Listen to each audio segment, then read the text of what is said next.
What is going on, guys? It's been a while since I published a video. Um, I've been super busy with grad school and other stuff that's been going on in my life.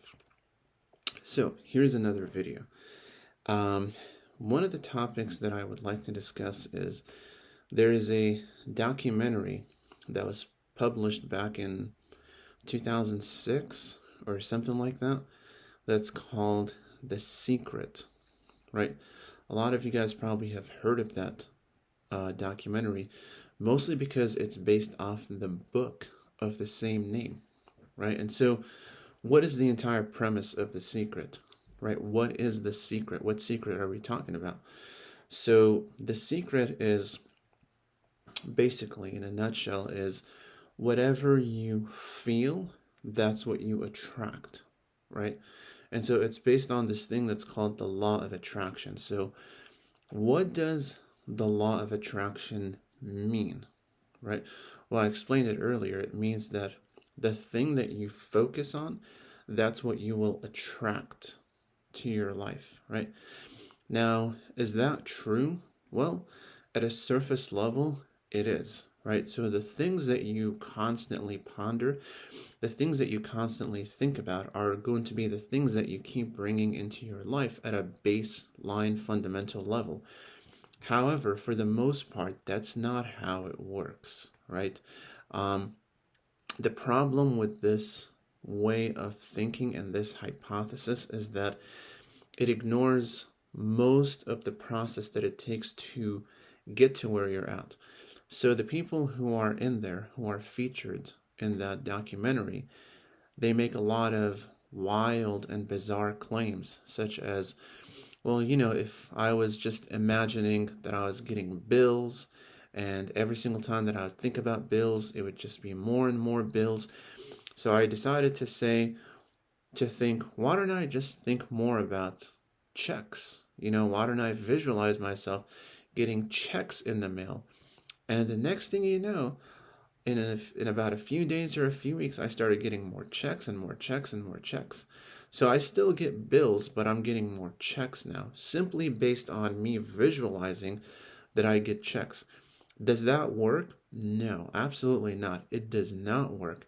And because that's not how reality is, right? And oftentimes they use the concept of, and it's become obviously more popular to say that today, put your wishes out to the universe and the universe will help you get what you want. Well, guess what? The universe is made up of inanimate matter, right? It's made up of stardust, it's made up of planets, stars, comets, all these kinds of things. And so those things do not conspire for anything. They behave based on the laws of nature, the laws of physics and astronomy. They don't care about you and they do not care about me because it is not about you. It is not about me, right? These things are set up in such a way as to function and do what they're supposed to do. Nothing you say, think, or wish will change that ever, right?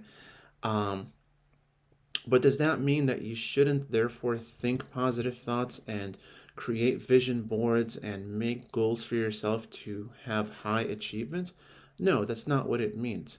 But what I'm trying to tell you is that you do not achieve it by following what the documentary and the book The Secret claims, because most of it is superstitious, it is mostly unscientific, it has no bearing on reality whatsoever, and in fact, most of the claims in that documentary and in that book are not supported by any scientific data whatsoever, unless you count very like surface level benefits that you get from visualizations, which obviously visualizations and cognitive reappraisals can help you to overcome mental illnesses like depression or anxiety, but it does not mean that you can use those things to bring wealth to yourself, right? That's not how it works.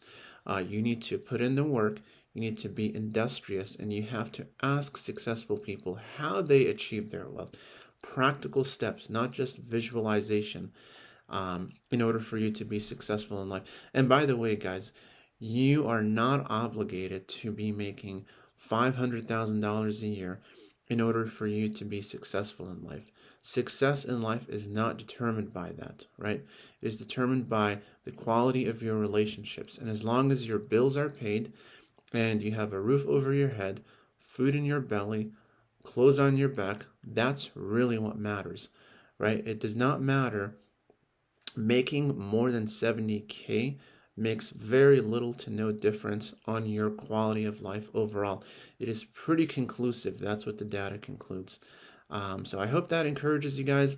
Remember, aim high, but also be realistic and take the practical steps necessary to achieve your goals. Hopefully this was helpful to you guys, and I'll see you in the next video. Take care.